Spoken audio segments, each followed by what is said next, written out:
3 ಸಲ ಗೆದ್ದವ್ರು ಸಾಕಷ್ಟು ಜನ ಇದ್ದಾರೆ, 4 ಸಲ ಗೆದ್ದವ್ರು, 5 ಸಲ ಗೆದ್ದವ್ರು. ಆದರೆ ಸತತವಾಗಿ ಗೆಲ್ಲಕ್ಕೆ ಪರಿಶ್ರಮ ಮುಖ್ಯ. ಏನು ಹ್ಯಾಟ್ರಿಕ್ ಗೆಲುವಿನ ಸೀಕ್ರೆಟ್? ನಮಗೇನಂದರೆ ಸರ್, ಜನ ಸೇವೆ, ಜನಾರ್ದನ ಸೇವೆ ಅಂದ್ಕೊಂಡು ಜನರ ಕಷ್ಟ ಸುಖ ಆಮೇಲೆ ಅಭಿವೃದ್ಧಿ ಕಾರ್ಯಕ್ರಮದ ನಡುವೆ ನಾವು ಯಾವಾಗಲೂ ಕೂಡ ಇದ್ದೇವೆ.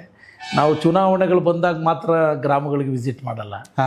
ಅವರ ಕಷ್ಟ, ಒಂದು ಸುಖ, ಒಂದು ಸಾವು ಸಂಭವಿಸ್ತದೆ, ಅಲ್ಲೋಗಿ ಸಾಂತ್ವನ ಹೇಳೋಂಥದ್ದು, ಆಮೇಲೆ ಒಂದು ಮದುವೆ ಸಮಾರಂಭ ಆಗ್ತದೆ, ಇನ್ನೊಂದು ಯಾವುದೋ ಒಂದು ನಾಮಕರಣ ಆಗ್ತದೆ, ಇನ್ಯಾವುದೋ ಎಲೆಕ್ಟ್ರಿಕಲ್ ಶಾಕ್ ಆಗಿ ಯಾರೋ ಒಬ್ಬರು ವ್ಯತ್ಯಾಸಗಳಾಗೋಂಥದ್ದು ಇರ್ಬೋದು. ಆಮೇಲೆ ಗುಡುಗು ಮಳೆ ಸಂಭವಿಸಿ ಕೆಲವು ಮನೆಗಳ ಹಾನಿ ಆಗ್ತವೆ, ಪ್ರಾಕೃತಿಕ ವಿಕೋಪಗಳಿಂದ. ಅಂಥ ಸಂದರ್ಭದಲ್ಲಿ ಜನರನ್ನ ಭೇಟಿ ನೀಡ್ತೀವಿ.